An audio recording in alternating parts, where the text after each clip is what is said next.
Imagine करिए आप एक दिन सोकर उठते हैं और आपको पता चलता है कि अब आपका शरीर इंसानों का नहीं, एक कॉकरोच का बन चुका है। ये सोचने में भी किसी हॉरर मूवी की कहानी जैसी नहीं लगती है? आप सोच रहे होंगे कि मैं आखिर ये किस बारे में बात कर रही हूँ।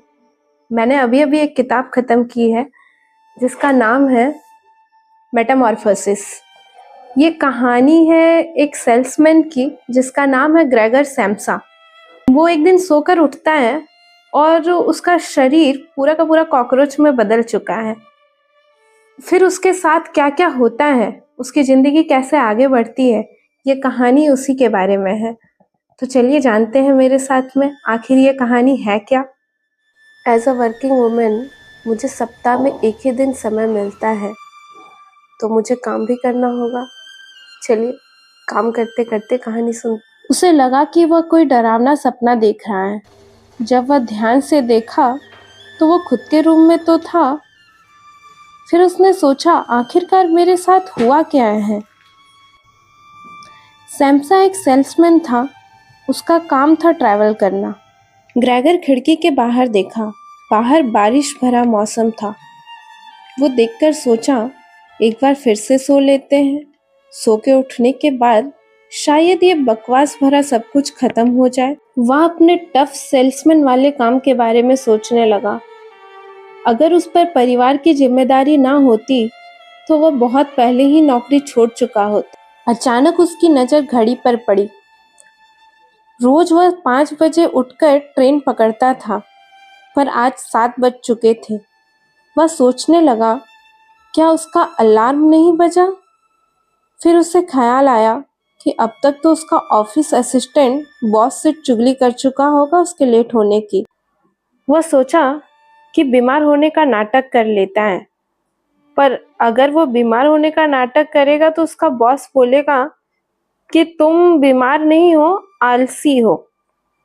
फिर उसे एहसास हुआ कि उसकी आवाज़ भी कुछ बदल रही है।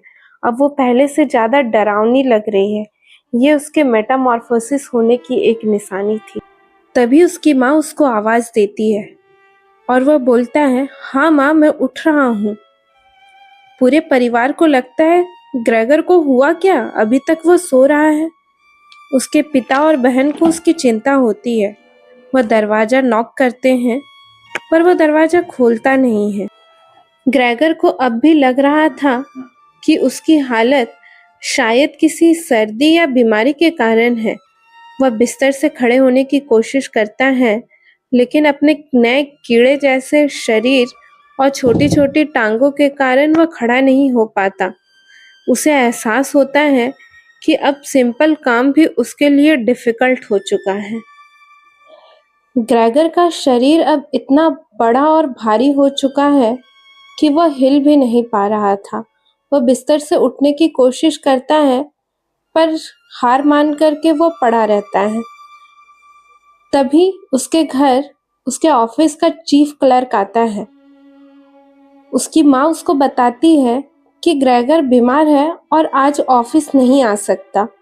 चीफ क्लर्क ग्रेगर से मिलना चाहता है, पर ग्रेगर मिलने से मना कर देता है और उसको रूम आने से भी रोक देता है। इससे क्लर्क गुस्सा हो जाता है और वो ग्रेगर को धमकी देता है कि वो उसको काम से निकलवा देगा। ग्रेगर घबराकर मुख्य क्लर्क को समझाने की कोशिश करता है कि वह सिर्फ बीमार है और जल्द ही काम पर लौट आएगा, और वह उनको नौकरी बचाने के लिए लगातार सफाई देता रहता है। ग्रेगर की आवाज़ भी अब बदलने लगी थी। उसकी आवाज़ सुनकर के चीफ क्लर्क बोलता है, अंदर से किसी जानवर की आवाज़ आ रही है।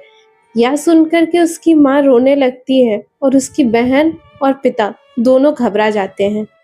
अब उसके परिवार वाले ताला तोड़ने वाले और डॉक्टर दोनों को बुलाने की बात करने लगते हैं। यह सुनकर ग्रेगर को लगता है कि सारे लोग अब उसकी हेल्प करना चाहते हैं। वह बहुत मेहनत करके दरवाज़ा खोलता है, पर जैसे ही दरवाज़ा खुलता है, चीफ क्लर्क उसको देख करके डर जाता है और वह डर के मारे जोर से चिल्लाता है।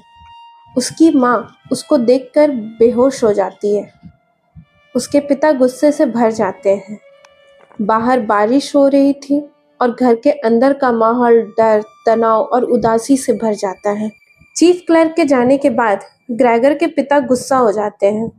वह ग्रेगर को उसके कमरे की ओर धक्का देने लगते हैं। इसी धक्का मुक्की में ग्रेगर को चोट लग जाती है और उसके शरीर से खून निकलने लगता है। ग्रेगर को अब भी अपने परिवार और नौकरी की चिंता है, पर उसके परिवार को उसकी कोई फिक्र नहीं है। वो उसके बदले हुए शरीर को देखकर डर रहे हैं। शाम की गहरी नींद के बाद जब ग्रेगर जागता है तो उसको उसके चोटों के कारण दर्द सा महसूस होता है। अब वह अपने नए शरीर के अंगों का यूज़ करना सीखता है। वो अपनी टांगों से दीवारों पर चढ़ता है, इधर-उधर लटकता है। थोड़ी देर बाद उसकी बहन उसके लिए दूध और ब्रेड लेकर आती है, लेकिन यह अब उसको पसंद नहीं आता। फिर उसको अब पता चलता है कि अब सिर्फ उसका शरीर ही नहीं बदला है, बल्कि उसकी पसंद भी बदल चुकी है। ऐसा कि ग्रेगर की पसंद अब बदल चुकी है। अब उसे दीवारों पर चढ़ना, छत से लटकना अच्छा लगने लगा। उसी तरह से उसे खाने में सड़ी हुई ब्रेड, पनीर, हड्डियाँ ये सब पसंद आने लगी है। शुरुआत में उसकी बहन उसका बहुत ख्याल रखती है। वो उसके रूम की सफाई करती है, उसको खाने को देती है। ग्रेगर के काम छूट जाने के बाद उसके परिवार की आर्थिक स्थिति खराब हो चुकी है। अब उस घर के सभी सदस्यों को काम करना पड़ता है, जैसे कि उसके पिता बैंक में काम स्टार्ट कर देते हैं, उसकी माँ सिलाई का काम करती है, उसकी बहन भी कोई छोटा-मोटा काम पकड़ लेती है। एक समय था जब ग्रेगर अपने परिवार में इकलौता कमाने वाला सदस्य था। ग्रेगर खुद को कमरे के अंदर बंद कर लेता है। अब वह अपने परिवार के सदस्यों की बातें तो सुनता है, पर शामिल नहीं होता।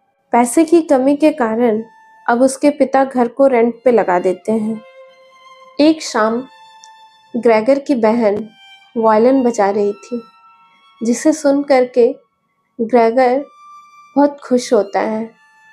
वह उस धुन में इतना खो जाता है कि धीरे-धीरे उस धुन का पीछा करते हुए वह बाहर आ जाता है।